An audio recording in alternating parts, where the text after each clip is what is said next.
Jay, do I need to say? Is another day just to give you thanks for the love you gave. God had to know Teresa was the best mom for me. I wish I had. I wish I. Hello, everyone. I am Dr. Teresa Jacobs. I'm a family medicine doc. And every now and then, I have a little podcast that I like to talk about health and wellness. And on tonight, I have a special guest that's with me, one of my colleagues, and we are going to talk about menopause. Ooh, I get a lot of questions about menopause. I see folks in church with those fans, and they just be going at it in the middle of the service, and they not doing the fans for the boots on the ground. They fan it because they hot. And so we have with us a wonderful family medicine physician, and her name is Dr. Siobhan Stubbs. Welcome. Thank you. Thank you so much for having me. Dr. Siobhan Stubbs, Atlanta native and family medicine physician practicing here in the greater Atlanta area. All Happy to right. be here. I'm so glad to have you with us. But let's just jump right in. And I'm going to start it off because I've gotten several questions. I asked folks what did they want to talk about or if they had any questions on this topic. And absolutely they did. And Dre, I'll get you to put the stages of menopause or perimenopause, menopause, and postmenopause. If you can put that slide up real quick, we'll talk about that. And so premenopause is, when you start as a young girl, you start your period, and that starts the clock. Believe it or not, that's called premenopause. And then as you age and you start getting in those late 30s, early 40s, you have something called perimenopause. Some of you may be symptomatic, and we're going to talk about some of those symptoms. And then there is something called menopause. Now, I hear a lot of people say, I'm in the menopause. Ooh, the menopause got me.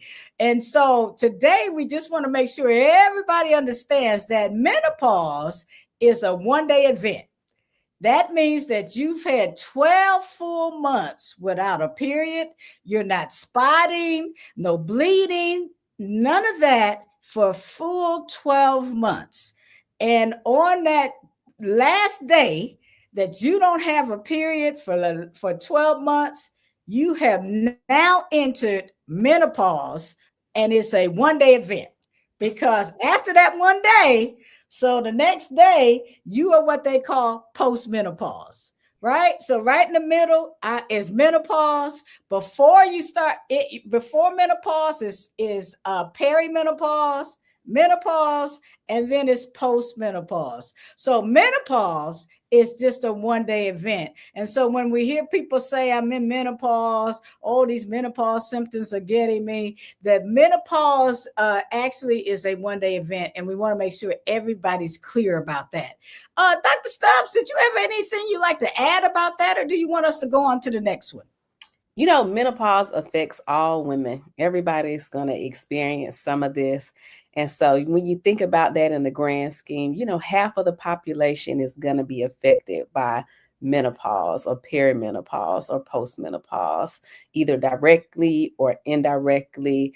And hopefully we'll get into tonight talking about some of the impact it has on family life, workplace performance, mental health, other health problems and issues that patients and people have as it relates to menopause. So menopause is this, from perimenopause, you see this whole transition from the beginning to until postmenopause.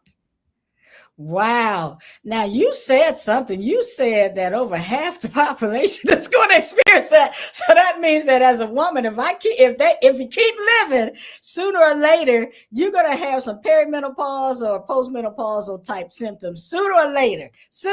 They may be mild, they may be severe, but sooner or later, it is something that we all just kind of naturally will go through. Now, one of the questions that a lot of folks will ask me me, Dr. Stubbs, is what's the earliest age that somebody can start feeling those symptoms? And we're going to talk about those symptoms shortly, but what's the earliest age that somebody can start feeling those symptoms?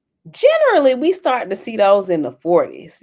Everything starts to change and kind of, break down. Your joints get a little achy. Everything gets different around those mid 40s. And it just goes from there. It just goes from there. We start seeing those early, most common signs. Our periods, our cycles are irregular. We getting those hot flashes. We're getting night sweats. We can't sleep at night. Uh-oh. I think that is her internet. Symptoms There she and goes. changing. We get vaginal dryness, vaginal discomfort, all of those kind of early signs and common signs that we see and hear about in that perimenopausal phase. And usually Wow. that starts in those 40s. Wow. And what's really happening to our bodies? What is causing those hot flashes that so many people have? What's causing all of that? So what's causing that? The reverse of puberty. Those hormones are going up and down and up and down and all around and all over the place. And it is wreaking havoc. It's wreaking havoc on our bodies. And so just think about back to when you were a teenager or you coming into puberty, or when your daughter was coming into puberty, and how she was moody and having hot flashes and mood swings and all of those issues. That's the same thing that's happening to you as you're hitting that perimenopausal phase and you're experiencing all of those weird constellation of symptoms. It's because of those fluctuations in those hormones, that estrogen and progesterone. Wow, wow, wow. So that all kind of makes sense. Now, what's so you is there anything we could do about it? What advice, if you've got somebody in their 40s that come to your office and because they're having these hot flashes and maybe even some mood swings, what do you talk about? What does that visit look like when a woman comes into your office? It's all about lifestyle. Honestly, it is. Are you sleeping? Are you eating well? What's your diet consist of? Are you eating a balanced diet? Simple things to really balance out and try to control those symptoms. Yes, there are lots of medications on the market, at the pharmacy, over the counter, all of these supplements and this, that, and the third. There's so many new things that are coming on the horizon that are targeting women's health. But honestly, we have to go back to the fundamentals of our basic lifestyle habits and making sure we have good routines, consistent bedtime schedules, making sure we're staying hydrated, we're drinking our water every day, we're eating a balanced diet, we're being active and exercising, we're doing some strength training a couple of times a week, pelvic floor therapy and exercises. I know a lot of time we talk about pelvic floor weakness after, women have children, but it can be very helpful when you're transitioning through this perimenopause to menopause, the postmenopausal phase. Pelvic floor physical therapy can be helpful for some of that vaginal discomfort and symptoms that you may experience. So there are lots of things that are possible to manage the symptoms and to balance out the hormones. Wow, that's good. That's real good. I think we have a slide that we can put up because you said something about lifestyle. And I know that frequently we're taught that there's some things that we do that will unfortunately cause us to, or cause those perimenopausal symptoms to be a little worse than others. And so I put it up on the screen, risk factors for a more symptomatic menopause transition.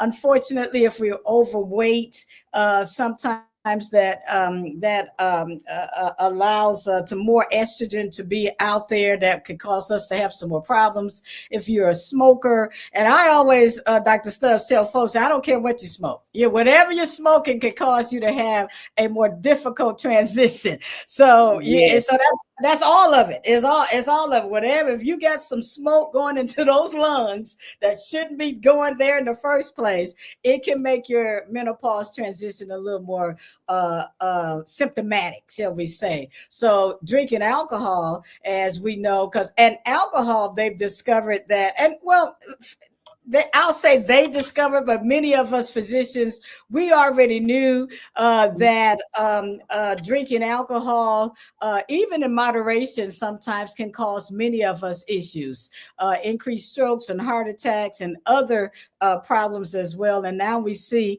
it can cause us to be more symptomatic and as we go through that transition to menopause.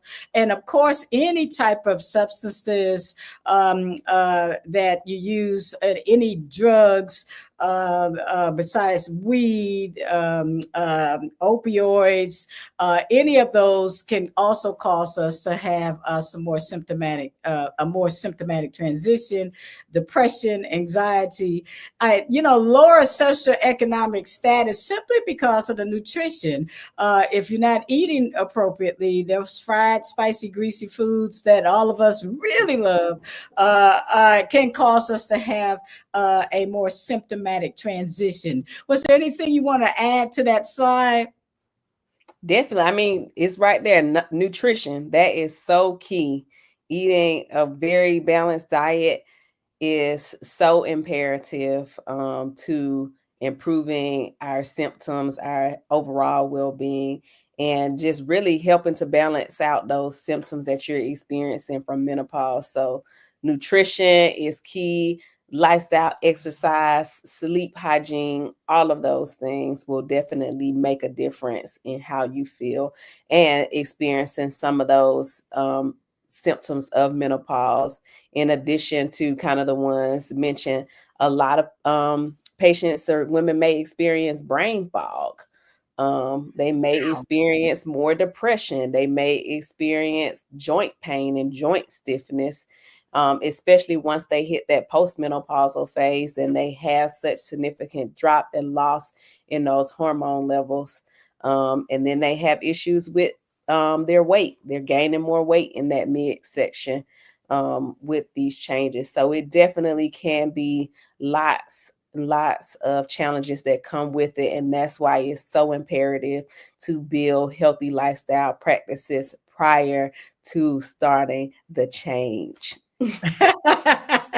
All right, Facebook and YouTube Live. We are talking to Dr. Siobhan Stubbs, who's a family medicine physician. Our topic today is perimenopause, menopause, postmenopause. We're talking about those symptoms, the average age that somebody would go through actual menopause. So we're talking about all of that. How do you treat it? The whole 9 yards. I'm going to ask you to like and share and subscribe to if you're on YouTube, the checkup with Dr. J. I'm going to ask you to like and subscribe. And if you have any questions, put it in the comment section and we will pull those questions out and answer those questions live here on social media today. Now, I think I have someone that we may be able to add to the stage here. And I probably should just stop touching buttons.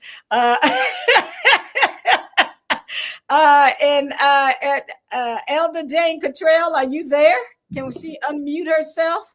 And let me see if she has a question that she has that you'd like to ask on today.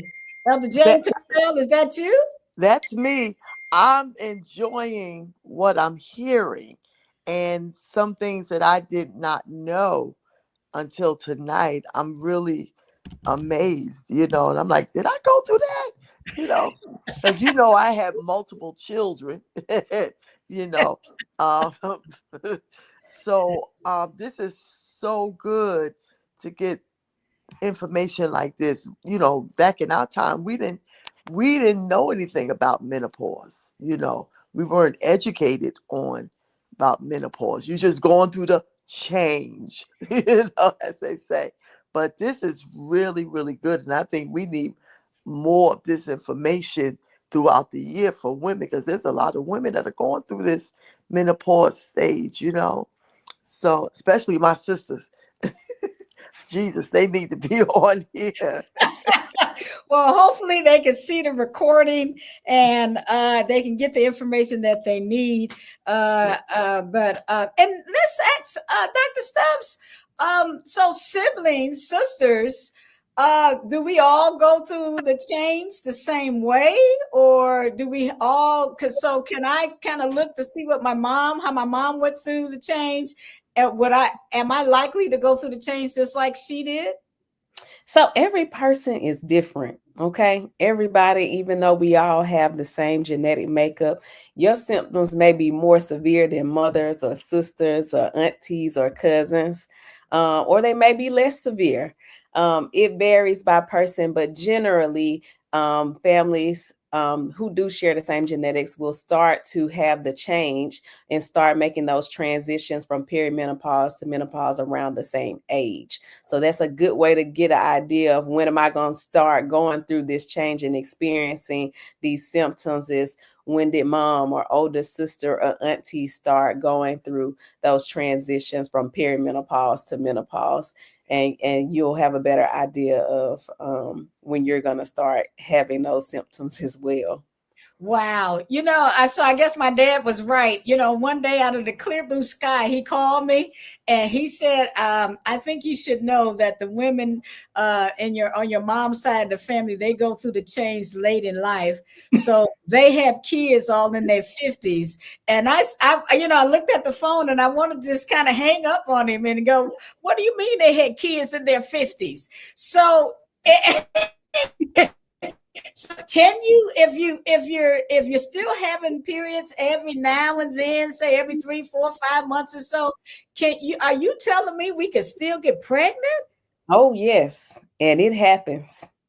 It definitely happens until you hit that 12 month, that 365 days without a menstrual cycle. Yes, it is still possible. And oftentimes, those patients will come into the office saying, Doc, haven't had my period in 2 or 3 months and not even thinking about being pregnant because I'm too old for that. And it's a little bitty bun in that oven. So yes, yes, it can definitely happen for sure. Wow, now that's a shocker for a lot of folks. So that's also a warning. If you haven't gone that full 12 months, beware. Beware. Yes. Have Make some. sure you are using some protection or some type of contraceptive because it can definitely happen. Wow. So you don't want to have any oopsie babies. That's what we used to call my sister, the oopsie babies. Oh my goodness. So now let me ask the question because you talked about perimenopause or like in the 40s or so. What's the average age that those full 12 months and then bam, we're in menopause? We hit that menopause. What's the average age that a woman would go through? Usually in the 50s, about 52, 55, right around in that age. The transition or the perimenopausal period can usually last about 4 to 8 years, typically for most women. And so, between that, if you start in the mid 40s, usually by the early to mid 50s, you've kind of hit that menopause period. So, it can just be variable, like I said, from person to person, Yeah. based on your genetics, based on your environment, based on your lifestyle. All those things can be factors in, but generally around those early to mid 50s, you'll find that women have kind of hit that menopause and jump into that postmenopausal phase. Got it. All right. So I think this is one of Jane's sisters. And this is Donna Michelle Franklin. Are you one of Elder Cottrell's sisters? Yes, I am. And you have a Thank- question? Good to thank you. Welcome to the podcast on today. You got a question for us? Oh no, I'm just listening. I okay. Well, I'm I'm gonna ask a question. Yes. Um, mine came and it came back. It left. It was here and then it came back. And so now it's just at nighttime, and it comes at a certain time at nighttime when I just get this hot flash. wakes me up in the middle of the night, and then that's it. That's all I go through, I think. So I'm just learning a little bit about, why. I'm just like, why? Why So, does it come back? I mean, it had left, and it was just like a little breeze. Now it's just like every night, and it's getting more and more. It's coming back more and more. Like, okay, what am I doing wrong? Am I eating something wrong? Is it something that you know, I eat before I go to bed that I shouldn't? Maybe that's the problem. I don't know. oh, I think that's an excellent question. Donna Michelle Franklin, I think that's an excellent question. Dr. Stubbs, do you want to take it or you want me to start it off for you? You can start. You can start. All right. So, because you know what? I had the exact same thing, Donna Michelle Franklin. I'm 70 now, so I don't really have those problems. But the hot Wow. flashes, yeah, the hot flashes was basically the only thing that I really had. And for me, I found out that there are certain foods that really, really aggravated it. All right. And so I'm one of those folks that believe in vitamin herbs and supplements. I Mm. also believe in eating healthy, though, fruits and veggies and drinking lots of water. But if I ate a beef hamburger, I Ooh. don't care how long it's been, but if I eat a beef hamburger every now and then, I would have this. Oh, I want a Big Mac. Oh. Okay. Every now and then I have a Big Mac. But guess what? If I ate that, when I eat that Big Mac, I can guarantee that I'm gonna have hot flashes all night long. When I cut Oh. beef out of my diet, I didn't have the hot flashes. So then I started to think, well, what is it? Because there are certain foods that really do trigger it. If I don't eat beef, there were no hot flashes. If I just ate, fish, chicken, eat lots of fruits and veggies, drink a lot of water, Mm. I minimize the caffeine in my diet. That's usually the way I eat. No hot flashes, but you let me have and I'm gonna tell you the second food that did it that I found out. You let me eat a beef hamburger or a good old fried pork chop. Oh. Mm-mm-mm. Ooh, Wow. So I yes. think my So thing. yeah, I so think. for me, yeah. So for Mhm. me, that was the issue for me. And once I also, I heard Dr. Stubbs talk about also not just eating healthier, but also maybe exercising, making sure that I get enough sleep at night, all of that. So when I started doing all of that, that also decreased those hot flashes that I was having. Now we're going to talk about hormone replacement and some other treatments and therapies, but I love your question because I know a lot of women that are going through those hot flashes. And Yeah. if you can't deal with those hot flashes, then it's time to make that appointment. Go either see your gynecologist or your PCP, your primary care provider, Hmm. because they help you. They absolutely can. I went through it all natural, and that's because of all of the studies. They were talking about hormone replacement and how bad it supposedly was. But since then, I'm gonna let Dr. Stubbs talk about this. We Hmm. now know better. And so there is treatment for you, not only just naturally so, but there's also treatment out there. And Dr. Stubbs, would you go ahead and talk about that a little bit more? Definitely. And from a lifestyle approach, the other thing I would add to that is really being conscious about your caffeine and alcohol intake, because those things can really flare up those, hot flashes and stuff that you're experiencing. So definitely making sure you have, limiting your caffeine intake, That's maybe my 1 cup caffeine. only in the morning and try not to have any after lunchtime, and really I be don't do. conscious about your alcohol I only intake. do it in the morning. That's it. Awesome. That's it. And I don't drink, so it has to be something with maybe sweets because I don't eat a lot of sweets, but sometimes I do want to eat a sweet, eat something sweet at nighttime, and that's probably what triggers, you know. And oftentimes I tell patients to keep a diary, keep a log when you're experiencing different symptoms, keep a log and kind of track what what you had to eat before the symptoms started. That way you have a better idea, and you can be helpful for the doctor when you go to your doctor's appointment and you're telling them, I'm experiencing this, I'm experiencing that. But as far as management options, there are many things on the market now to manage not just the symptoms, but also to replace those hormones. There's various types of hormone therapy that are available depending on your health status, depending on if you've had a hysterectomy and maybe your ovaries are still there, or if you had your ovaries removed. There are lots of options that are available. There are vaginal options that can be inserted vaginally, pills, lubricants, moisturizers. There's oral tablets that can be taken for hormone replacement, as well as patches that are available. And there's also lots of medications that are on the market just to manage the symptoms solely.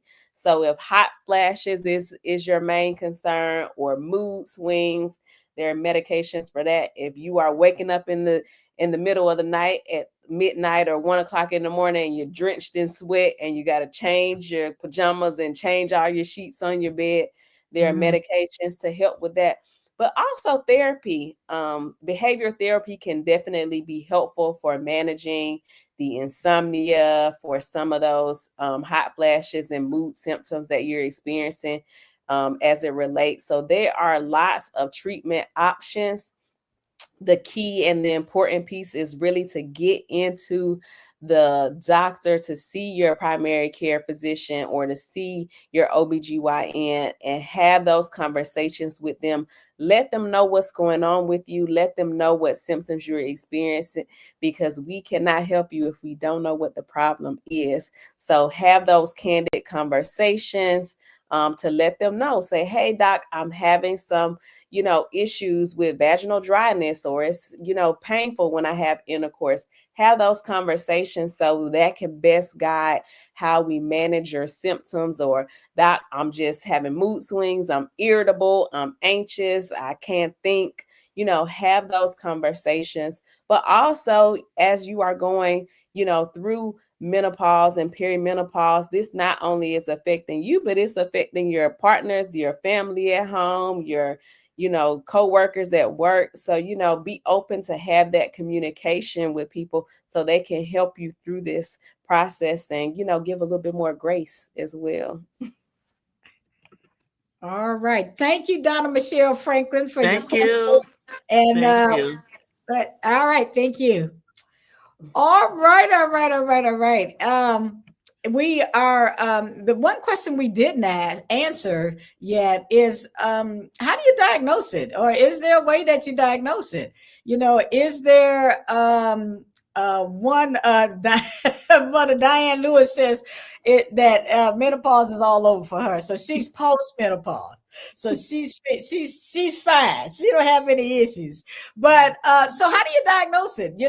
Are there some tests that they do? So there is no blood testing that is needed to diagnose menopause. And you said this initially at the beginning, that is that 12 months, that 365 days of not having a menstrual cycle is the key.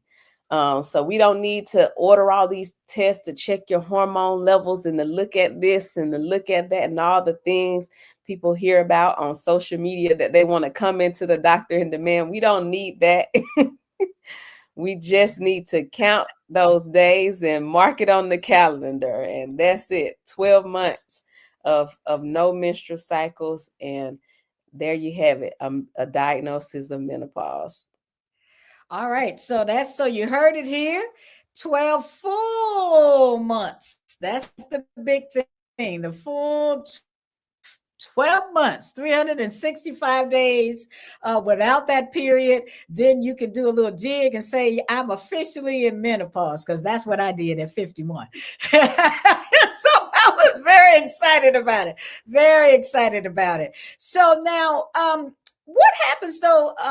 So that's in the 40s. I heard you say that. But what if every now and then I would have somebody to come in their late 20s and they would described symptoms that sounded like they were in, having some perimenopausal type symptoms, especially with the hot flashes and the mood swings. If they're in their 20s, is there a different workup for those folks when they come in? So we can do some workup depending on symptoms, but this is why, as a younger female, it's important to know what your family history is. So learning about that family history and Mhm. also building those strong habits now, as far as nutrition, sleep, your exercise, getting regular checkups. So when these things may arise, we will know, is this something out of the ordinary, or is this actually truly menopause? However, in younger women, it can be issues with thyroid disorders, it could be anemia, it could be chronic stress disorders, it could be pregnancy, it could be other hormonal disorders or medication side effects. So there can be many things that will cause patients to experience kind of those symptoms that they're confusing with menopause. Okay, that sounds really really good. I think we have yeah, let's put up the myths and the facts when it comes to menopause. And I think that is always interesting because a lot of people have these misconceptions in their mind that, menopause is something that suddenly happens. I got it right now, well, or this is something that happens now. I got it. And I think that part of the education, as Dr. Stubbs is back, part of the education is that menopause is a transition. And I think that word transition ought to be something that you put into your vocabulary, because it's not something that usually happens suddenly, but it's usually something that is a gradual thing. A lot of women will experience, they may go 3 or 4 months without a period, and then maybe on the fifth or sixth month they'll have some spotting, which means that it's not menopause yet. I've had some other patients and friends that I know that they would have heavy flows where they would, go through many pads throughout the day because their periods are now really heavy at times. And so there's lots of transition that's happening in the body. And so you just need to know that going through perimenopause and when you finally get to menopause can take several years. Some folks, as long as what, 7 to 10 years, Dr. Stubbs, would you say? Definitely. Yeah. Yeah. Yeah, so it's a gradual transition. There's lots of things going on in the body, as Dr. Stubbs has said, and primarily is those hormone levels are doing a thing. And so if you're concerned, again, I will also continue to encourage everyone to see your gynecologist or see your primary care provider and ask them about or tell them what you're going through and what's going on with your body. Another myth, because this is you only really hear about hot flashes. A lot of people know about hot flashes. Oh, that has to be, that's the sign that you're going through, or you're transitioning to menopause. But there are many other symptoms. I'm going to have Dr. Stubbs to go over those again. Some of the other things other symptoms you could have. But I will say this, because she mentioned about our diet and exercise, about lifestyle. Women in other countries, many women in other countries, they don't have the same amount of symptoms that we have over here in the United States. They don't have a lot of hot flashes. They don't have a lot of the vaginal dryness and the mood swings and all of that. And they attribute it to their lifestyle. They drink lots of water. They drink green teas. They eat fish, chicken, and turkey, and it's baked, broiled, or grilled. They eat lots of fruits and lots of vegetables, and they walk a lot of places as opposed to driving everywhere they go. So those women in some of those other countries really don't exhibit or experience the severity of symptoms that we do here in the United States. And so, Dr. Stubbs, would you take it from there about what other symptoms besides hot flashes? Definitely sleep disturbance, night sweats, mood changes, changes in your menstrual cycle or the symptoms you experience prior to your menstrual cycle, vaginal dryness or vaginal discomfort, painful intercourse, brain fog, joint pain, migraines, weight changes, more anxiety. You can have, higher stress levels or, more intense stress level or lower tolerance for stress, lower libido, just changes in your overall energy level. So these hormones are shifting and they're affecting other organ systems in your body. So it's important to stay active because as you're hitting that postmenopausal phase, you're at higher risk for osteoporosis and damages or breaking in your bones or easily damage to your bones with those dropping estrogen levels. Your heart health is important as you have lower levels of estrogen. You can have higher risk for heart disease. So if you have blood pressure, that's something you want to start getting under control before you hit that menopause phase. So you'll have less issues with heart problems as you get older. And then exercise, your metabolism changes as you lose estrogen. So you'll have more weight gain, especially in that midriff abdominal areas. So it is important to really, think back to those lifestyle changes, making sure you're staying active, walking, exercising. Everything is not running a 5K or running a marathon, but just simple, a nice brisk walk, 3 or 4 times a week after dinner will be something good that will be weight bearing exercise to increase your bone health, reduce your cardiovascular heart disease risk. And you can start doing those things now so that as you're starting to hit that perimenopausal phase, you have less and less issues with those symptoms. And I can't emphasize enough in making sure you have those conversations with your PCP, with your gynecologist, so that they can help you go through this transition and go through this process. You do not have to be alone in this. There are resources, there are support groups, there are therapists. All those things are available to you as you're going through this process. Oh, I love it. I love it. And for those of you that are watching it, usually when I talk to my patients, I have them put their fingers up like this, and I tell them this is all the caffeine you're supposed to have in the course of a day. And so for those of you that do sodas or pops and you do 1 liters and all that, that doesn't fit in this. and so you have to limit. Yes, Phoenix Love, limit your caffeine. Yes. That's definitely one of the things. So if you drink, coffees and even some teas have caffeine in it, so you have to be mindful of that. But sodas or pops, they have caffeine in it.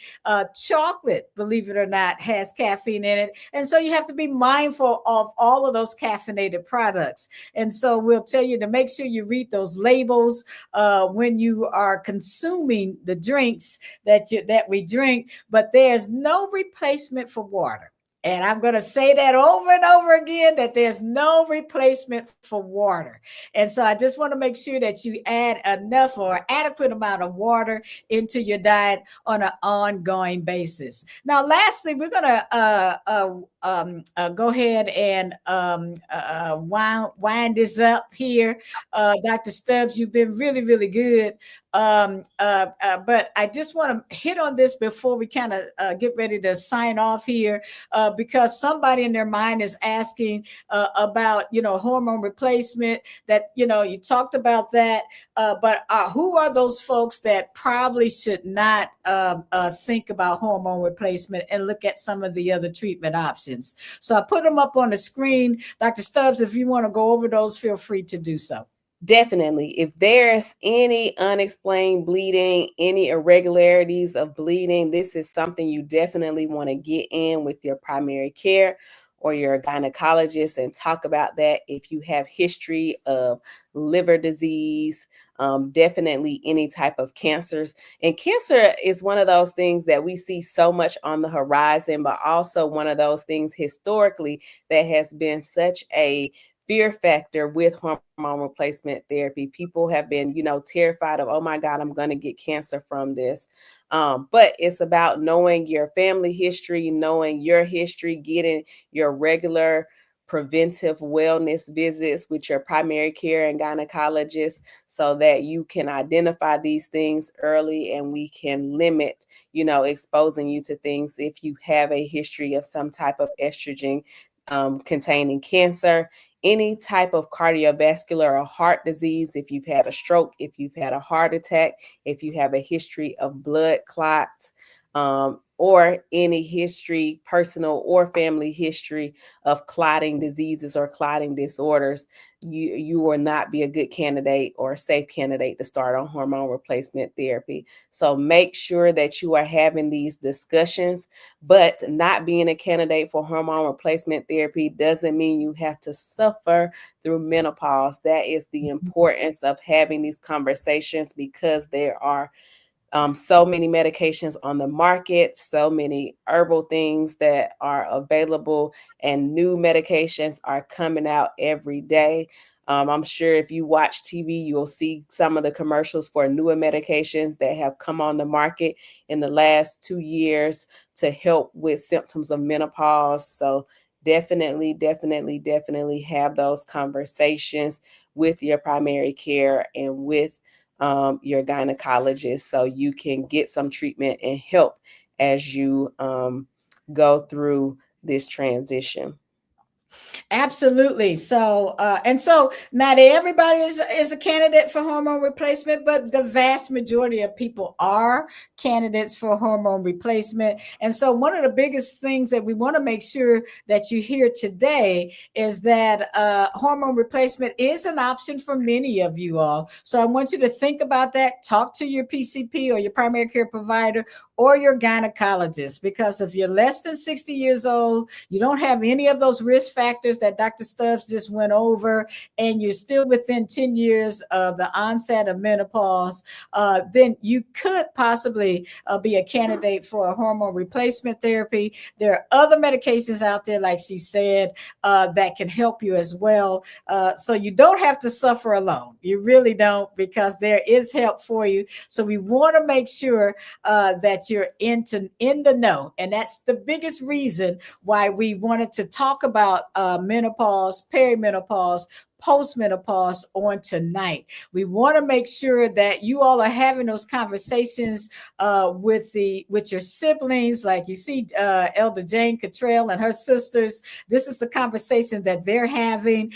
So you ought to have mothers. You ought to be having these conversations with your daughters, aunts, teas. All of us ought to be talking in your women's groups at your churches. You ought to be having these conversations. This should no longer be, oh, she in the pause. It should be this secret society where we're holding information. You need to educate these young women in their 20s and their 30s and their 40s.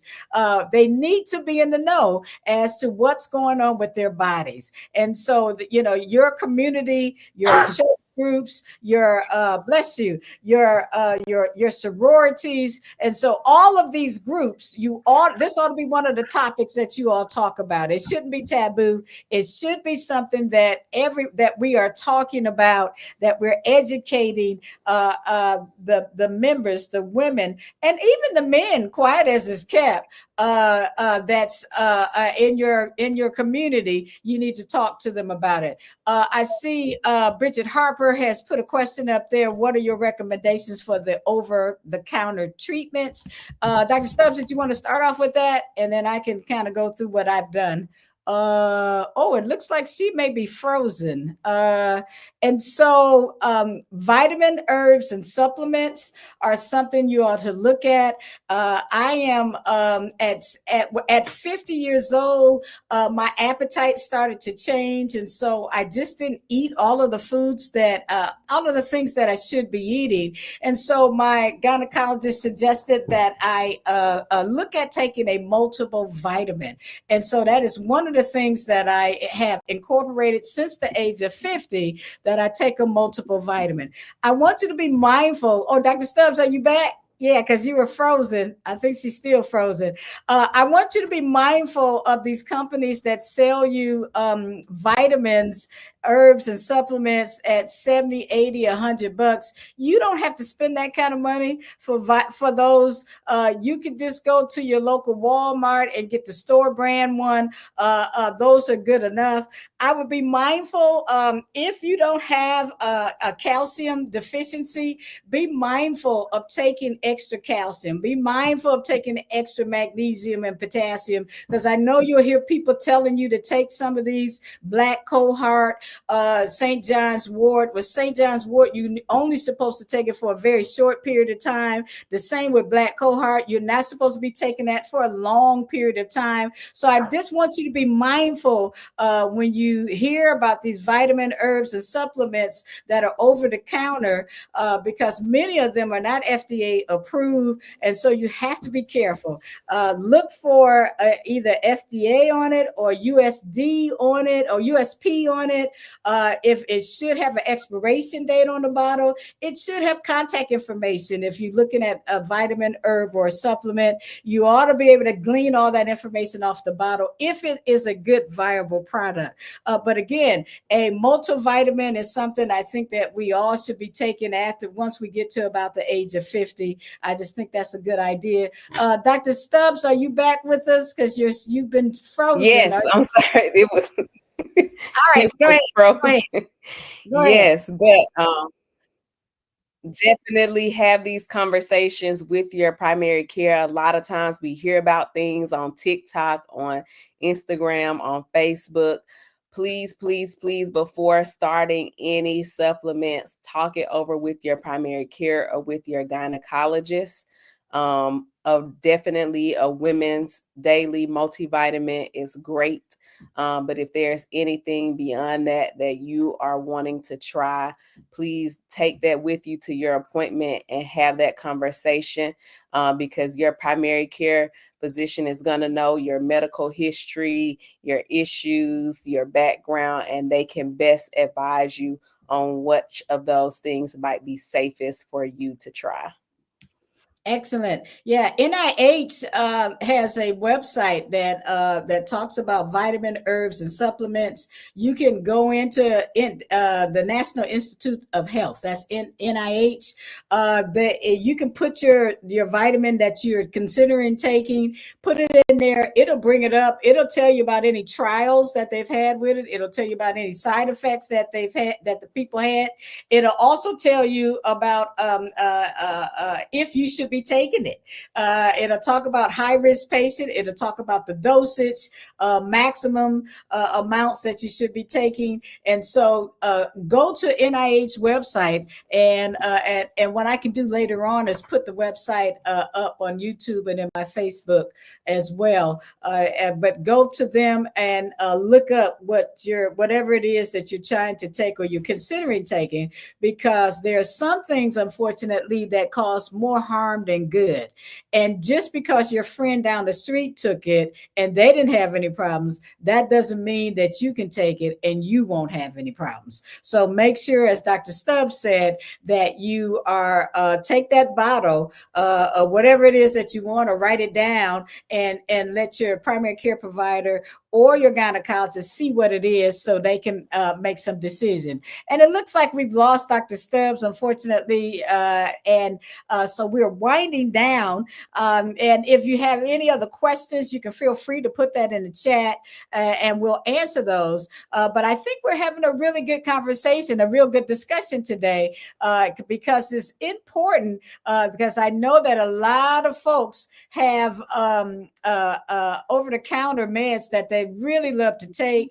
I told one person, I said, you're going to take that to the grave, aren't you? So, but just be careful, because there are some supplements that may interact with your prescription medications. So I want you, that's why, as Dr. Stubbs said, make sure you take that or write it down and show it to your provider as to what you would like to take or what you're taking. I had one patient who taking 2 supplements that unfortunately that elevated her blood pressure and it raised her blood sugar. So you need to be really mindful, because not everybody can take echinacea. Not everybody can take all of the supplements that are out there. So I just want you to be very, very careful, because you could be, creating more, doing more harm than good, and you're trying to do something good for your body and for your general health. So, Dr. Stubbs, just before we leave, do you have any parting words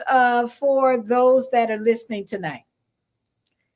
Yes, get some good lifestyle habits going now and talk with your PCP. Make sure you are eating well, drinking water, getting enough sleep, staying active and exercising, eating your fruits and vegetables, avoiding risky behaviors like excessive alcohol and smoking, and drugs, and follow up with your PCP. If you haven't had your wellness exam for the year, this is a great time to do it. A good reminder to get in and get those appointments done and have these conversations with your primary care provider. Excellent, excellent. And I see that Lady Green put in the chat for us, NIH.com. Feel free to go to that website and look up this. They have vitamins, they've got herbs, and they've got supplements on that website. And it's one of my favorite websites to go to, because it lets us know about the risks and the benefits of whatever that over-the-counter medication that you take. And it is a medication. I know some of you think you don't think that vitamin, herbs, and supplements are medications, but yes, they are. And so they just don't go through the FDA process, for the simple reason it's listed as a food and not as a medication. But those are medications as well that can do you more harm than good. So thank you so much, Dr. Stubbs. We greatly appreciate all your wisdom and knowledge on today. And we just can't get away from those lifestyle things, guys. We can't get away from diet, exercising, or walking, getting enough sleep, getting enough rest, and drinking more water. Those are things that we just really have to do. So God bless you all. Have a wonderful, blessed evening. And thank you so much for joining us on tonight. Be blessed.